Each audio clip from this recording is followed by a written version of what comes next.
Fridge की ठंडक खत्म होने का हर बार ये मतलब नहीं होता कि गैस खत्म हो गई है। प्यारे दोस्तों, अक्सर लोग यही समझते हैं कि जैसे ही फ्रिज की कूलिंग कम हो फौरन गैस रिफिल करवानी चाहिए, लेकिन हकीकत में हर बार मसला गैस का नहीं होता। जरा गौर करें, शुरू में फ्रीजर बिल्कुल ठीक काम करता है, बर्फ भी बनती रहती है, लेकिन आहिस्ता आहिस्ता नीचे वाला हिस्सा ठंडक खो देता है। सब्जियां खराब होने लगती हैं, दूध जल्दी खराब हो जाता है और इसी लम्हे हम घबरा कर मैकेनिक को बुलाते हैं। लेकिन असल मसला कुछ और भी हो सकता है।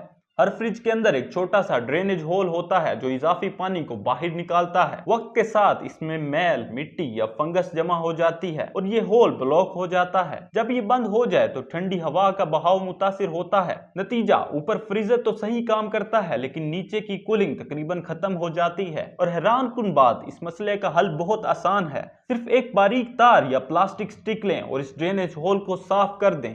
अक्सर सूरतों में फ्रिज दोबारा नॉर्मल काम करने लगता है। जहां लोग हजारों रुपए गैस पर खर्च कर देते हैं, वहां मसला सिर्फ एक छोटी सी ब्लॉकेज का होता है। तो अगली बार जब भी फ्रिज की कूलिंग कम हो तो फौरन गैस पर पैसे लगाने से पहले ये छोटा सा चेक जरूर करें। हो सकता है आपके हजारों रुपए बच जाएं। क्या आपको पहले इस टिप के बारे में मालूम था? कमेंट में जरूर बताएं और मजीद ऐसी मुफीद वीडियोस के लिए फॉलो करना ना भूलें।